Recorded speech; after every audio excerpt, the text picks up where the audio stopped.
Kullu market में आता है जहाँ एक अंकल जादुई कारपेट बेच रहे थे, लेकिन कल्लू को उस जादुई कारपेट पर यकीन नहीं होता है, इसलिए वो अंकल उस कारपेट के फोटो कल्लू को दिखाते हैं। ये देखकर कल्लू खुश होकर वो अंकल को पैसे देता है, लेकिन वो अंकल कहते हैं इतने पैसों में कुछ नहीं होगा, मुझे और दो। फिर कल्लू बहुत सारे पैसे वो अंकल को देकर एक कारपेट ले लेता है, जिसके बाद कल्लू उस कारपेट को वहीं जमीन पर बिछाकर उस पर बैठ जाता है, लेकिन वो कारपेट नहीं उड़ती है। तभी वो अंकल नो रिफंड का बोर्ड लगाकर हंसने लगते हैं, फिर कल्लू रोने लगता है, लेकिन तभी वो कारपेट अचानक से उड़ने लगती है। ये देखकर वो अंकल चौंक जाते हैं और कल्लू को हटाकर खुद ही कारपेट पर बैठकर उड़ने लगते हैं, लेकिन आगे अंकल के साथ बहुत गजब हो गया। इसके बाद हम देखते हैं कि उस कारपेट को तो दो शरारती एलियंस ऊपर खींच रहे थे और अंकल के साथ जो हुआ वो आप खुद ही देख लो।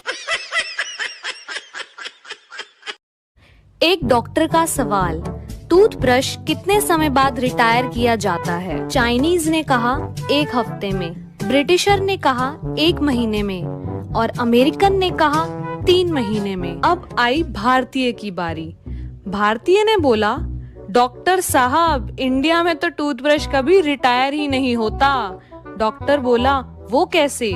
भारतीय ने कहा, इंडिया में टूथब्रश सबसे पहले दांत साफ करने के काम आता है, फिर हेयर कलर करने के काम आता है, उसके बाद मशीन की सफाई के काम आता है और जब उसके बाल गिर जाते हैं तो पजामे में नाड़ा डालने के काम आता है।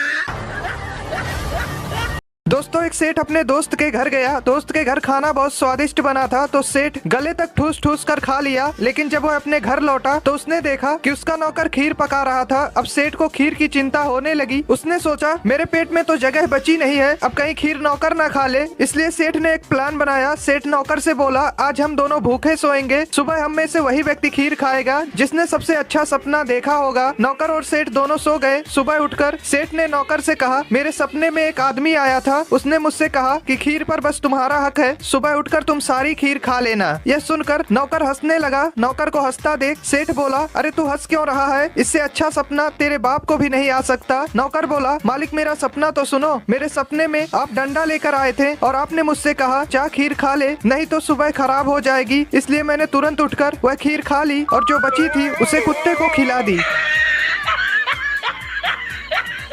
एक बार 4 दोस्त 20 साल बाद एक दूसरे से मिले। मिलने के बाद वो खुश थे और एक एक करके अपने बच्चों के बारे में बताने लगे। पहला दोस्त बोला कि मेरा बेटा एक कंपनी का सीईओ बन गया है और उसने अपने दोस्त को उसके जन्मदिन पर एक मर्सिडीज कार गिफ्ट करी है। दूसरा दोस्त बोला कि मेरा बेटा इतना बड़ा बिजनेसमैन बन गया है कि उसने अपने दोस्त को उसके जन्मदिन पर एक प्राइवेट जेट गिफ्ट किया है। तीसरा दोस्त बोला कि मेरा बेटा इतना बड़ा इंजीनियर बन गया है कि उसने अपने दोस्त को उसके जन्मदिन पर 2 करोड़ का घर गिफ्ट किया है। चौथा दोस्त चुप था और तीनों की बातें बड़े आराम से सुन रहा था। फिर बाकी तीनों दोस्त बोले कि तुम बताओ तुम्हारा बेटा क्या करता है। चौथे दोस्त ने बोला कि मेरा बेटा शादियों में नाचता है और थोड़े बहुत पैसे कमा लेता है। तीनों दोस्त उस चौथे दोस्त से बोले कि तुम्हें ये बताने में बहुत शर्म आती होगी ना। चौथे दोस्त ने कहा, मैं तो बहुत गर्व करता हूँ क्योंकि पिछले ही हफ्ते उसके जन्मदिन पर उसके 3 दोस्तों ने उसे मर्सिडीज कार, 2 करोड़ का घर और एक प्राइवेट जेट गिफ्ट किया है।